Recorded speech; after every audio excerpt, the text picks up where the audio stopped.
Vamos lá, então. Estão conseguindo ver minha tela direitinho? Fala pra Titi, estão conseguindo ver? Aham. Dá Show de pra ver. bola. Obrigado. Então, beleza. Ó, vamos iniciar aqui a correção das atividades dos percursos 11 e 12. Deixa eu pegar minha canetinha aqui. Beleza. Questão 1. Em relação... Ih, não tá funcionando, não. Tá, voltou a funcionar. Deixa eu apagar isso aqui. Beleza. Em relação ao plano Marshall, beleza? Responda as questões. Né? A, o que foi? B, de que maneira suas ações eram realizadas? Quais eram os interesses dos Estados Unidos, né, os interesses estadunidenses na sua implementação? Então, vamos lá.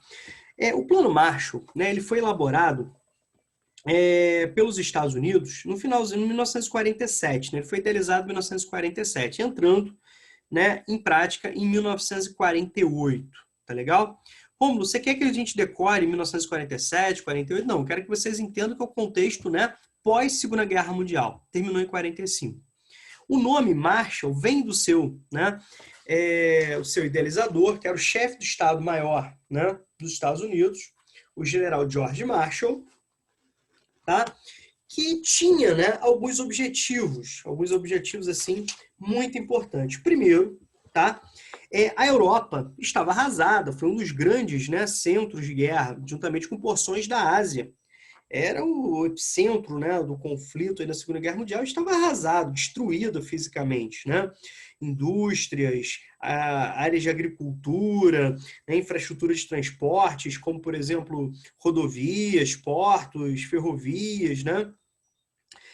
Destruídos, né? Portos, né? Tanto portos marítimos como portos fluviais, né? Portos de rios destruídos. Então, os europeus eram os principais parceiros comerciais dos Estados Unidos. Tá legal? Então, foi proposto, né, o plano, que recebeu o nome, né, através do seu idealizador, George Marshall, né, que era o secretário, né, de Estado dos Estados Unidos, um herói, né, embora não tenha ido para o campo de batalha, mas na Segunda Guerra Mundial, quem ficou, né, como chefe das Forças Armadas, né, das Forças Aliadas, né, em campo foi o Eisenhower, que mais tarde vai se tornar presidente dos Estados Unidos. Ele era um plano, né, que visava, né, a recuperação econômica europeia. Então, além de ser um plano que vai trazer possibilidades de empréstimos, né, a preços vantajosos, né, bem reduzidos a longo prazo, então empréstimos, né, com juros bem reduzidos a longo prazo, trazendo condições, né, de créditos para compra de produtos industrializados a preços baixos, né, a recuperação da infraestrutura, tá? Tudo isso era característico, né, do Plano Marshall, beleza? Só que a gente precisa entender a maldade por trás disso, né? E a gente precisa entender essa maldade. Da mesma forma que os Estados Unidos auxiliavam na recuperação europeia, isso também favorecia o mercado consumidor para os produtos dos Estados Unidos. Tranquilo? Para compra, né, de produtos industrializados, né, de mercadorias, maquinários, né? E, ao mesmo tempo, aumentava a influência econômica estadunidense na Europa e, ao mesmo tempo, a dependência europeia em relação aos Estados Unidos, certo? Só que temos uma outra pimenta. O contexto pós-Segunda Guerra Mundial, né? O contexto pós-Segunda Guerra Mundial também vai ser um contexto marcado pela bipolarização econômica. Duas potências aliadas no contexto da Segunda Guerra Mundial na luta contra o nazifascismo, Estados Unidos e União Soviética, obviamente vão ter um prazo de validade, né, na sua aliança. Eles vão apresentar propostas, né, de organização mundial antagônicas. E, consequentemente, ambos vão se apresentar como as principais potências representando o capitalismo do lado dos Estados Unidos e a União Soviética representando, né, o socialismo. E esses países passam progressivamente a disputar a influência mundial, a influência de territórios, né? Disputas econômicas, disputas tecnológicas, disputas militares, mas dentro, né, de um conflito indireto, de uma guerra não declarada, uma guerra tradicional quente, né, não declarada. Tá bom? Daí a expressão Guerra Fria. Isso não quer dizer que não tenha acontecido guerras quentes, né, como a Guerra da Coreia, a Guerra do Vietnã, a Guerra do Afeganistão, uma porrada de conflitos, né, no processo de independência de nações africanas, conflitos, né, em outras regiões asiáticas, extremamente influenciadas por essa questão, tá? Envolvimento em conflitos no Oriente Médio. Então, nós tivemos uma infinidade de conflitos, né, durante a Segunda Guerra Mundial. O Plano Marshall, então, ele vai ser utilizado como uma arma estratégica dos Estados Unidos no contexto da Guerra Fria, né? O medo de avanço do socialismo faz com que os Estados Unidos eles, né, desenvolvam também propostas, como de fortalecer o Plano Marshall. O socialismo ele poderia, né, criar corpo em greves, manifestações, a partir do desemprego elevadíssimo, pobreza. Então era preciso mostrar que o capitalismo era melhor que o socialismo, como o socialista também buscava, né, apresentar que o socialismo era melhor que o capitalismo. E aonde que o socialismo ganhava de lavada? Na parte social. Então, além de uma situação pós-guerra, desemprego, miséria, pobreza, ser um terreno fértil para as manifestações, para as greves e, consequentemente, né, uma abertura para um possível avanço socialista, o Plano Marshall, então, vai ter essas duas faces. Tá legal? Então, o que foi o Plano Marshall? O Plano Marshall foi um plano de recuperação econômica, né, da Europa, no caso da porção ocidental da Europa. Tá? Por quê? Reparem que o Plano Marshall ele vai reproduzir bem essa lógica da Guerra Fria, né? E a Europa vai ser dividida simbolicamente, politicamente e ideologicamente em duas áreas de influência. A porção oriental, que vai ser apelidada pelo Churchill, né, de países da Cortina de Ferro, o ex-premier britânico, o ex-primeiro-ministro britânico, né, Winston Churchill, que vai dizer que porções da Europa sobre, né, domínio militar, né, da União Soviética, né, sem a liberdade e tal, ele vai dizer no seu discurso, lá nos Estados Unidos, dizendo o seguinte, cara, sobre a Europa desceu uma cortina de ferro. E pegou, né? Essa expressão passou a ser utilizada aí, beleza? Para representar essa porção da Europa. Mais tarde, galera, só um apêndice aqui, a União Soviética vai criar o seu plano econômico, né, que é o chamado Comecon. Tudo bem? É um plano de recuperação econômica, né? Similar ao Plano Marshall, concorrente ao Plano Marshall, direcionados às áreas de influência, né? Capitaneados por Moscou. Tudo bem? Beleza?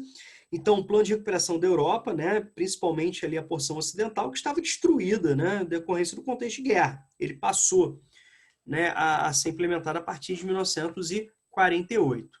Tá claro aí? Tá claro aí Beleza? Tá tranquilo, gente? Tranquilo, Romulo. Beleza. Agora vamos para B. Vamos ver se a gente consegue organizar o pensamento aqui para B. Deixa eu só... Toque é uma coisa complicada, né? Vou conseguir sozinho. Isso aí, peraí. Show. Então, Azinho já foi. Vamos para B. De que maneira suas ações eram realizadas? Então, você tem, por parte dos Estados Unidos, a concessão, né, de empréstimos com juros reduzidos e a longo prazo para pagamento. Condições vantajosas, né, para que os Estados Unidos conseguissem vender seus produtos, ou seja, dando, né, vantagens, né, para compra a preços reduzidos de maquinários, de equipamentos, de produtos, né, de mercadorias, né, de uma forma geral. Tudo bem? Beleza? Reduzindo tributos, reduzindo preços de importação. Esses eram os principais auxílios, né, principais vantagens, principais condições favoráveis do ponto de vista do Plano Marshall, tá? Em relação à Europa. Beleza? Então, tem que falar dos empréstimos, né? Tem que falar das vantagens de importação, né? Com redução dos preços, né, dos produtos importados, créditos, né, para se adquirirem maquinários, equipamentos, são os pontos principais. Tudo tranquilo aí na B? Certo? Uhum. A C está perguntando quais eram os interesses. Então, ó, quais eram interesses, né? Plural. Então, você tinha o interesse econômico, né? E o interesse geopolítico. Então, de um lado, né, garantir a presença econômica dos Estados Unidos na Europa, garantia, né, mercados para produtos europeus, garantia uma influência maior dos Estados Unidos em relação, né, à Europa, mas ao mesmo tempo fazia frente a um possível avanço do socialismo no contexto da Guerra Fria, certo? Assegurando ali, tentando garantir a presença, né, das organizações capitalistas na Europa, tentando dificultar ao máximo, né, o possível avanço do socialismo. Tá legal? Tudo bem? Alguma dúvida? Não. Beleza. Vamos lá para 2? Explica a importância do Benelux para a formação da União Europeia. Primeiro, o que foi o Benelux? O Benelux foi, assim, os acordos, né, que vão culminar nos primeiros passos, né, na integração econômica europeia, do regionalismo europeu, começou com 4 países, né? Bélgica, tá? Aqui, ó, certo? Países Baixos, tranquilo? Países Baixos, tá aqui, ó, representação, e Luxemburgo. Beleza? Essas conversas iniciais, elas aconteceram em 43, 44, ainda na Segunda Guerra Mundial. Mas, né, vai ser alguns anos depois do pós-guerra que nós vamos ter a formação do chamado Benelux, né? O Benelux, ele vai se tornar, né, ele vai se concretizar em 1948, uma união aduaneira. Romulo, o que é aduana? É uma fronteira, né, comercial, é uma alfândega, né? É uma área alfandegária.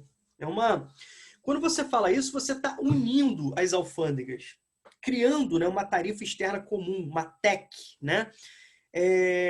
Criando critérios de importação, taxas de importação comuns, tudo bem? Favorecendo, né, a integração desses países. Tudo bem? Beleza? Então, progressivamente, esses países vão eliminar, né, progressivamente, barreiras comerciais entre eles, favorecendo, né, o comércio, a circulação de produtos, mercadorias entre os países, certo?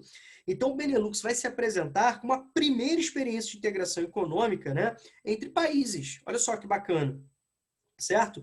E vai ser justamente esse sucesso, essas vantagens, somadas a um contexto ali de recuperação europeia, que vai levar, né, em 1951, sendo, né, efetivado em 52, a criação da SECA, né, da Comunidade Econômica do Carvão e do Aço. Tudo bem? Englobando, né, mais 3 países, além do Benelux, a França, a Itália e a porção ocidental da Alemanha. Tá? A porção ocidental da Alemanha. Lembre-se que a Alemanha foi dividida no contexto da Guerra Fria em República Democrática da Alemanha, ou Alemanha Oriental, né, de influência socialista, e República Federal da Alemanha, né, ou a chamada Alemanha Ocidental, como é conhecida, de organização capitalista. Tá legal? Beleza? Tranquilo? Então, por isso, né, gente, pegando aqui mais um ponto assim, muitos, se você pegar livros e tal, eles vão dizer que o Benelux foi o embrião, né, digamos assim, do que hoje nós chamamos de União Europeia. Tranquilo? Que é um bloco, né, que é o mais acabado, que é o exemplo a ser seguido por muitos outros, tá certo? Os caminhos trilhados pelo regionalismo europeu são os pontos, né, de relevância, são os pontos de referência, são as bases, são as etapas, né, que muitos blocos tentam seguir. Tudo bem aqui na 2, meus amores? Tudo tranquilo?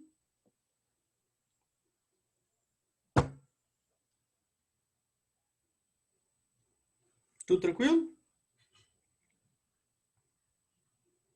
Posso avançar? Pode sim, Romulo, tá tranquilo. Beleza? Então tem que lembrar aqui, ó, da União Aduaneira.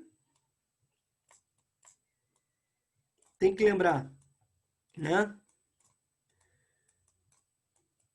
da eliminação, né, de tributos. Aduana é alfândega, né? Que vai facilitar o comércio entre esses grupos e vai servir de exemplo, né? Vai ser um embrião importante, tá? Importante a gente levar isso em consideração. Muitos apontam, né, como fosse um embrião. Vou botar entre aspas aqui, para vocês lembrarem.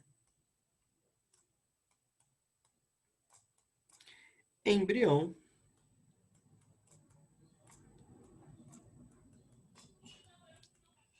da União Europeia. Beleza? Tudo tranquilo? Tudo no esquema? Então, beleza.